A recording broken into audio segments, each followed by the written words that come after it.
Bonjour et bienvenue sur un nouvel épisode de On peut le dire. Today we're going to look at comparing, contrasting and obviously improving the sounds I and U in French. Let's go! Okay, so here we are then, having a look at two contrasting vowel sounds. And as you can see here, they're still oral vowel sounds. We're going to look at nasals later. And what I've also discovered in the course of preparing for this video and doing my little drawing, you can't see the bottom, but there's not much at the bottom, so it's fine.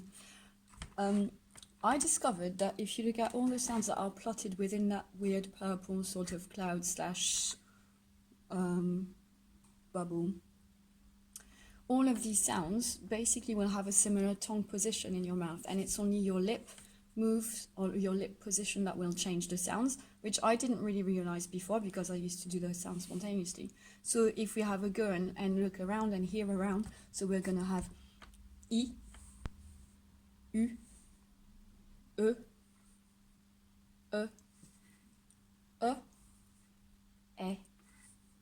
E. And my tongue really doesn't move that much between all of these sounds. What happens is the sides of my tongue basically touch up the inside of my upper teeth, and that's mostly what happens, and then it's the position of your lips that change the actual sound.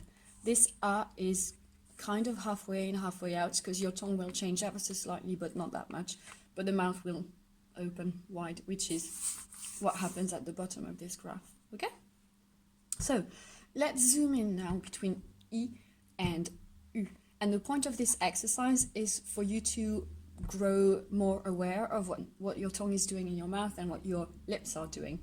And this way you can sort of see and hopefully, I was going to say purify, but that's a bit dodgy.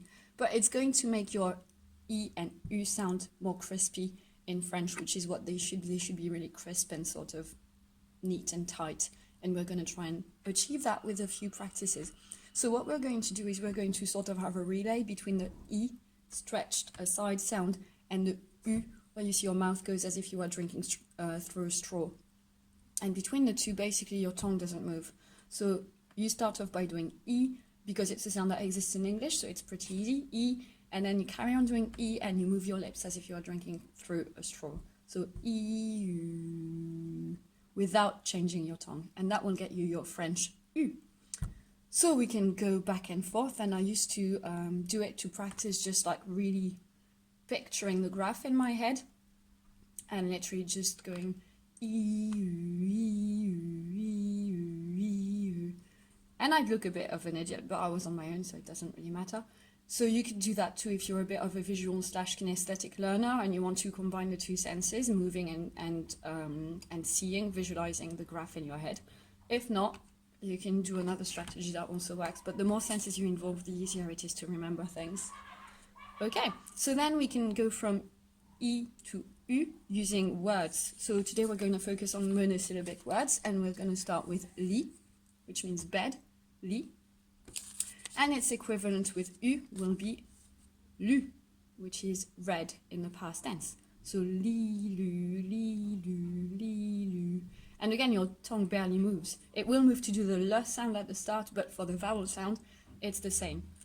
And then we can go from si, which means if, or it can mean yes if someone tells you a negative statement and you want to emphasize that actually it is not right, so you'd go si. So for example, you didn't eat all of the chocolate, and you go, yes I did. So, t'as pas mangé tout le chocolat? Si, c'était bon. So we have si, and then for U, we're going to use su, which is past tense for known. So you'd say like, si j'avais su, je serais pas venu. If I'd known, I wouldn't have come along. And now is not the time to obsess over alignment, but it is kind of, yay. So now we have I, U, li, lu, si, su. And you can speed it up, obviously, so you can go I, U, si, su, li, lu. And you can have fun with that.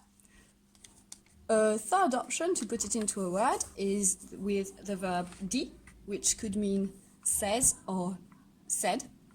present or past. So he said, she said, il dit, elle dit, or even il a dit, elle a dit. And then with the U sound, we're going to use the partitive article du, which is for the masculine form. So you can say du chocolat, some chocolate, du. So we have di, du, di, du, di, du, di, du, and you're gonna have fun with that.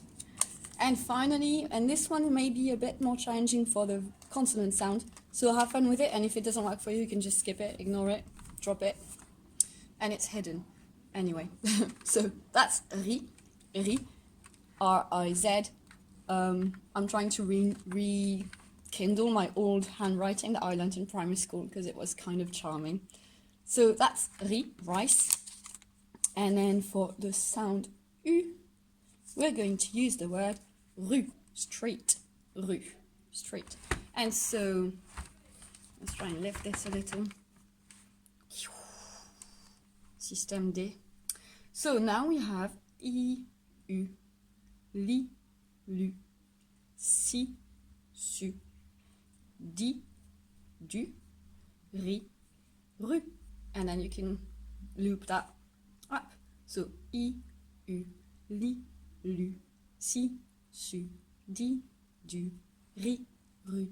And it's even better if you have fun with it, so you can make faces and move your head around like I've done. And yeah, that's it. So obviously throughout, it helps if you can, maybe you can like loop it once, focusing on what your tongue is doing. So you go, oh yeah, apart from the consonants, my tongue is always coming back to its standard position. And I paused because I was actually putting it in that position, but if you don't speak, you can't see anything because you don't have laser eyes, you can't see inside my mouth. But if you place your tongue with the sides touching up to the inside of your top teeth, then that's your standard position. Then your tongue will move to do your L, S, D, and R, and then it will go back to your original position. And what happens is your mouth goes stretched and closed. So stretch, close. So I, U, li, lu, si, su, di, du, ri, rue. And you can even train yourself with some hand movements to remember what to do with your lips. And that's it for this video. Next time we'll have a look at another pair of vowel sounds that are similar but have one little tweak to go from one to the next. And it's probably going to go from U to U because I quite like the idea of using one of the two we've just done and link it to the next, and then we'll link it to the next and it'll create like a chain of related vowels. That's the plan anyway. I don't know what will happen with it because we know how plans work. Life tends to just throw a wrecking ball into it. So we'll see. Okay, thanks for watching. See you later. Don't hesitate to comment down below if you have any questions or if there's anything that could be improved in this. Let me know. Au revoir.